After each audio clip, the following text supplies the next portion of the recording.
ऋषिगंगा में आई तबाही के साथ उत्तराखंड में ये तबाही आई है और 24 लोगों के अब तक शव मिल चुके हैं। करीब 200 लोगों की तलाश अब भी की जा रही है। उत्तराखंड के मुख्यमंत्री त्रिवेंद्र सिंह रावत ने चमोली जिले का दौरा भी इस दौरान किया है और उन्होंने कहा है कि लोगों की जान बचाना पहली प्राथमिकता है, बाकी चीजें बाद।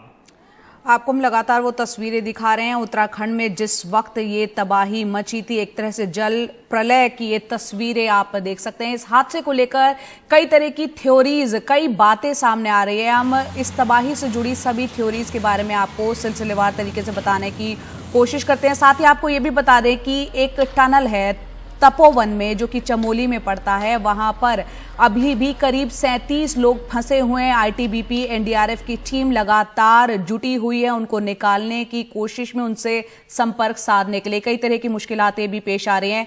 अब आपको हम थ्योरीज के बारे में जो बात कर रहे थे वो बताते हैं। एक थ्योरी ये है कि एक त्रिशला ग्लेशियर है। जो थ्योरी सबसे पुख्ता तौर पर सामने आ रही है कि एक बड़े बर्फ का टुकड़ा ग्लेशियर से गिरा, फिर ये बर्फ और मलबा संकरी घाटी में जा पहुंचा और फिर उसने पुल को तोड़ा और पावर प्लांट को तबाह कर दिया। अलकनंदा में पहुंचने से पहले उसने तपोवन एनटीपीसी प्लांट को तबाह कर दिया।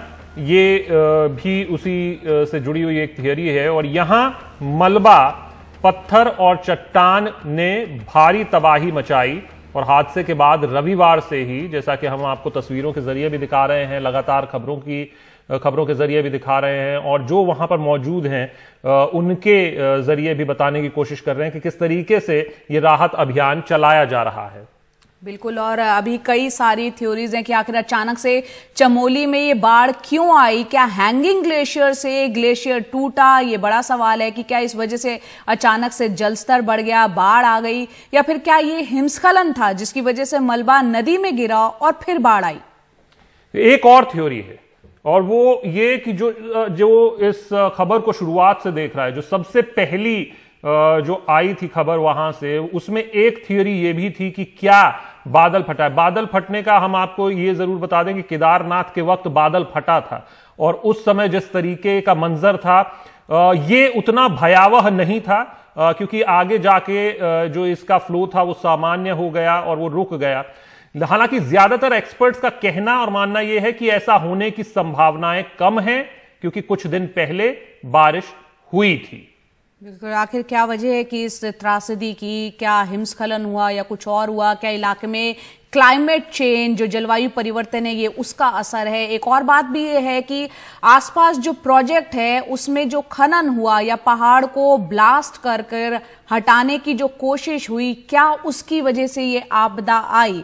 तमाम तरह की थ्योरीज इसमें चल रही बिल्कुल। और उस वक्त जिन पर्यावरणविद से हमारी भी बात हुई उनका जरूर ये मानना था कि प्राकृतिक आपदा आप इसे जरूर कहें, लेकिन इसमें मैन मेड डिजास्टर के भी पूरे हालात हैं और हाथ हैं।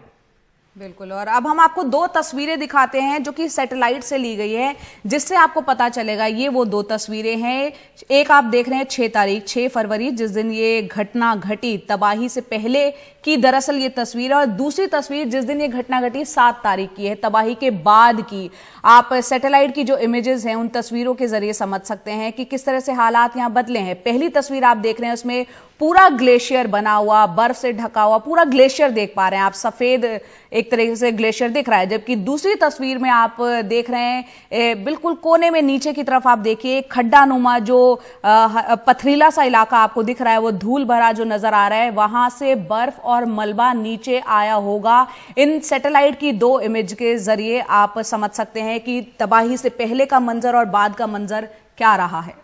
तो इसी पर, इन थियरीज पर, सभी थियरीज पर अलग अलग तरीके से काम किया जा रहा है, रिसर्च की जा रही है और ये पता लगाने की कोशिश की जा रही है कि आखिरकार मुख्य वजह क्या हो सकती है। हाँ, ग्लेशियर टूटने, ग्लेशियर फटने की वजह से ये बाढ़ आई, ऐसा माना जा रहा है। उत्तराखंड में ग्लेशियर फटने से इस आई बाढ़ के बाद सुरंग में फंसे 30 से ज्यादा लोगों को बचाने के लिए रविवार रात से ही अभियान जारी है। टनल के अंदर जेसीबी की मदद से रेस्क्यू टीम के जवान मलबा साफ कर मजदूरों तक पहुंचने की कोशिश कर रहे हैं। आपको यह भी बता दें कि इससे पहले एक टनल थी, वहां से जो कि छोटी टनल थी, वहां से काफी मजदूरों को निकाला गया, लेकिन ये जो सुरंग है ये करीब 1.5 किलोमीटर लंबी है। और जिस वक्त तक ये हादसा हुआ उस वक्त तक वहां पर कई मजदूर काम कर रहे थे, लेकिन जब हमारी कल बात हुई थी जो प्रवक्ता है आईटीबीपी के, तो उन्होंने ये साफ तौर पर कहा कि अभी किसी से संपर्क अंदर से नहीं हो पा रहा है। तो ये कहना जरूर मुश्किल होगा कि कोई जीवित है